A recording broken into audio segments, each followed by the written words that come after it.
First off, happy Halloween. This is my getup. I wish I had a Blue Ranger helmet. That would be f***ing cool. Whose brilliant idea was it? It doesn't take a, I gotta, look. It's not rocket science. We've got these hoodies. So like what else? Compliments on mine. But like what else would we be for Halloween? We've been on other things. Like it's taken a while for us to get to the Rangers. I know, it's because I bought these after Halloween last year. But yeah, I wish. Ranger. Yeah, she's the Pink Ranger. For those of you guys asking about camera angles, I don't have the ability right now to set up multiples. Eventually, like if this like Real Talk series or whatever, like starts warranting, you know, us investing more into it, then we will do that. So just be patient, you know, support what we're doing now, and then we can like make it better later. But like as of right now, we're not just gonna dump money into it because a couple people liked the first couple videos of it. But we were doing the last Q&A thing, Real Talk, and one of the questions that you pulled was your most hated basketball sneaker. Correct. That could go one of two ways. It could go just like visually, like aesthetically, right? Like which one do I think is the most unappealing? But I almost always think of things in terms of performance. So I made this list of both the ones that I've tested that I f***ing hate this shoe, and also a list of my favorites. Now I have 13 favorites, 17 hated. This is just in, I don't know the time frame that I stopped, but I went from all the way from the beginning, from 2009 to... There's no 2018s in there. No, there's not a single 2018, because those deserve like... They need their own. Yeah, they deserve like I'm considering doing a worst of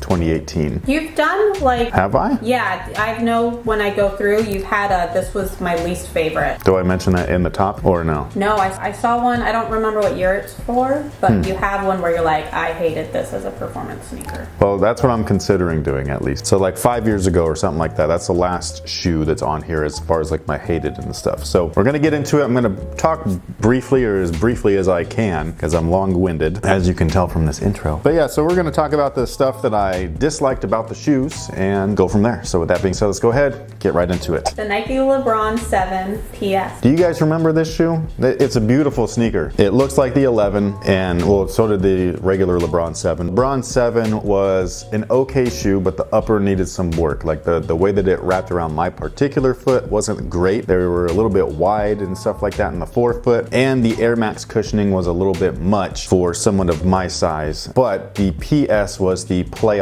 version, and they just looked awesome. From the moment that I saw them, I was like, dude, I need that shoe. And this is like way back in the day. And so I grabbed the shoe, I played in the shoe, and I hated that shoe because that shoe did not fit my foot either. Like those things, like I had to scrunch or tighten the forefoot of those shoes so badly that it warped the patent leather to a point to where they just did not look good. Like they were just awful. The patent leather got messed up too? Yeah, everything. Like it just bubbled. It made the shoe look like they didn't fit me, even though lengthwise it was perfect. It's just that they were so wide in the toe. And some of these new shoes do it, like that Kobe Exodus. Oh yeah. Like they did it too, but they're mesh, so like you couldn't tell as badly, but like it was like that same shit. And I hate when shoes fit me like that. Like I like the shoe to fit on my foot. Like I like that feeling that the shoe was made for me, you know what I mean? And those weren't it. The traction on the shoe was awesome, but the cushion was Zoom Air. The forefoot Zoom was phenomenal, but the heel was a little too like mushy, even though it was caged within the midsole and the outsole, but it was a super fat unit. I think it was like 10 millimeters thick, and for whatever reason the heel of the shoe just, I felt like I was always sinking into those. I don't even know if I did an actual performance review. That's how badly I did a first look. Yes, and so this is something that's funny too, because people are like, oh, you're just favoring a brand, you're being biased, you're trying to like save your like relationship or whatever, like with these brands, right, by not performance reviewing the shoe or not giving us your performance review. I don't think that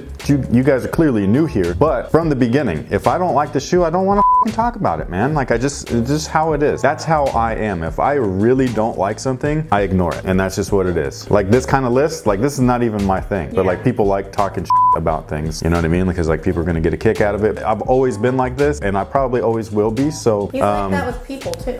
I'm like that with everything. If I don't like it, I ignore it. Like that's just, it's that simple. Like I'm very out of sight, out of mind and stuff if it's something that I'm not into. So I've been doing this since the beginning. So, you know, anybody that's saying that I'm biased, honest. Sorry, but your bias about me, it just don't work, bro. Sorry. Next. The Nike Zoom Rookie. Oh my God, that shoe is awful. That's another one. I think most of these shoes might look great and they perform like shit. The Zoom Rookie I give a slight pass to because that was a Nike sportswear shoe. So it was not. You weren't supposed to play in It's not designed for performance, but it was designed with performance models. So it's like what Adidas is doing now with their basketball lifestyle shoes? Kind of, but like, well, yeah, like the Boost you wear, but the level 1 is not a hoop shoe, but it's basketball inspired. That to me, like if you're pulling pieces of performance shoes and you're putting them together, then like it should perform. You know what I mean? And the rookie had posit that was placed in panels that dug into your feet like crazy. And then the bottom of the shoe was so thin that you should put something there, some sort of cushion. They put this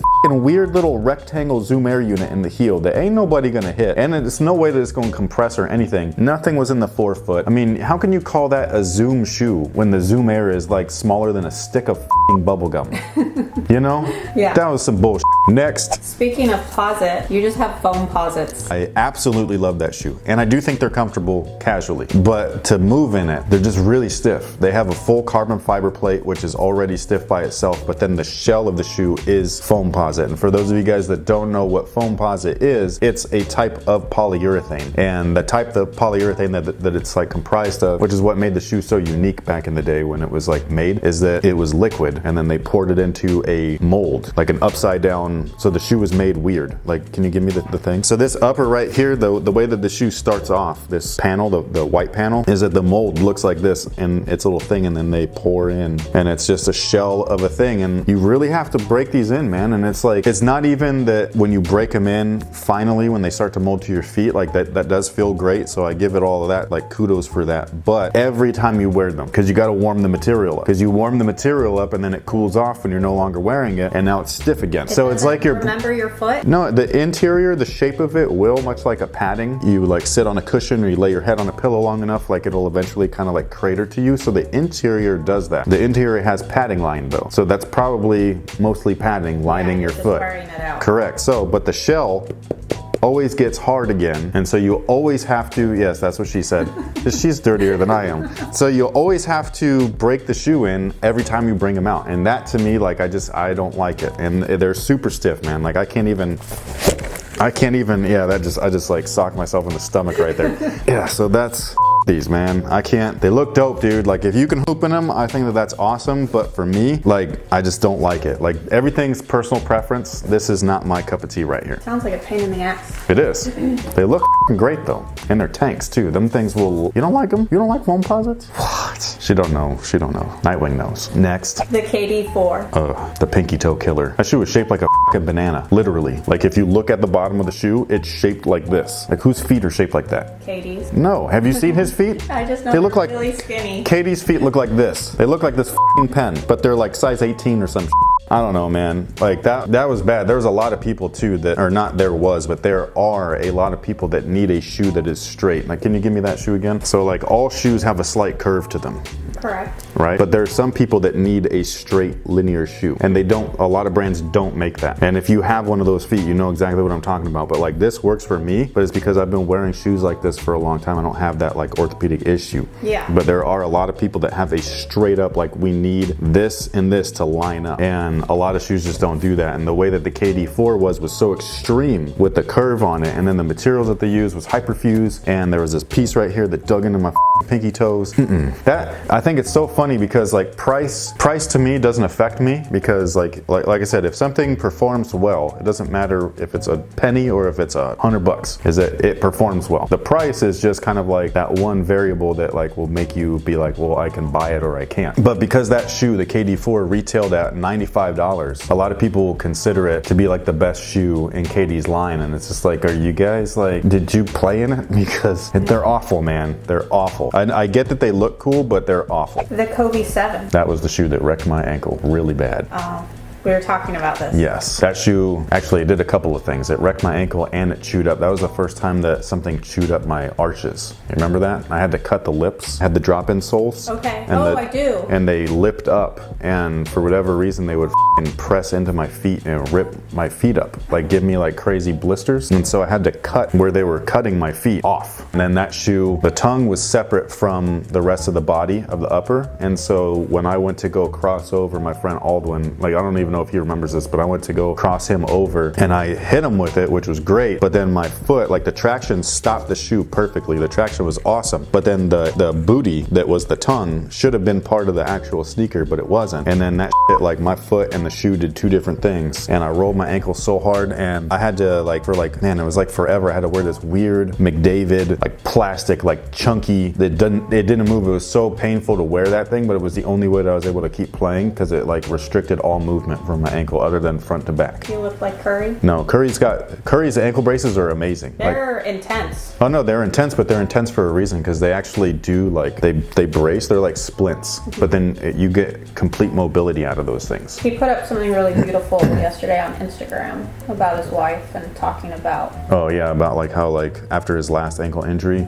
Yeah. No, that's something that I think that a lot of people that make fun of athletes, especially professional athletes, like people like Derrick Rose or Curry and his ankles, like being like, oh, he's got glass ankles or whatever. And they chalk this up to like, oh, it's just a joke. And it's just like, yeah, but like that'd be like if your mom died and I joked about your mom being dead. Like it's not really funny. You know what I mean? And so like for these athletes are like, they rely on their body and then their body fails them. And especially in a case where like we're talking about Curry with his ankles or D Rose with his knees and stuff like that, like their body started failing them multiple times consecutively to where now they don't trust their body and it f***s with their head. Well, it's his job, it's his livelihood. That's what he provides for his family. Exactly, that's what I'm saying. It's not funny. You know what I mean? Like oh yay, his life is over. Like he's got to go do something else. He's got to go work at Walmart. Ha ha ha. That's not funny. You know what I mean? And I just think that this culture today, this internet culture, like they're a bunch of dude. Like I swear to God, man, if you are one of those people and you got offended by me saying that, good. Stop making fun of people, man. That's up. Real talk. Next.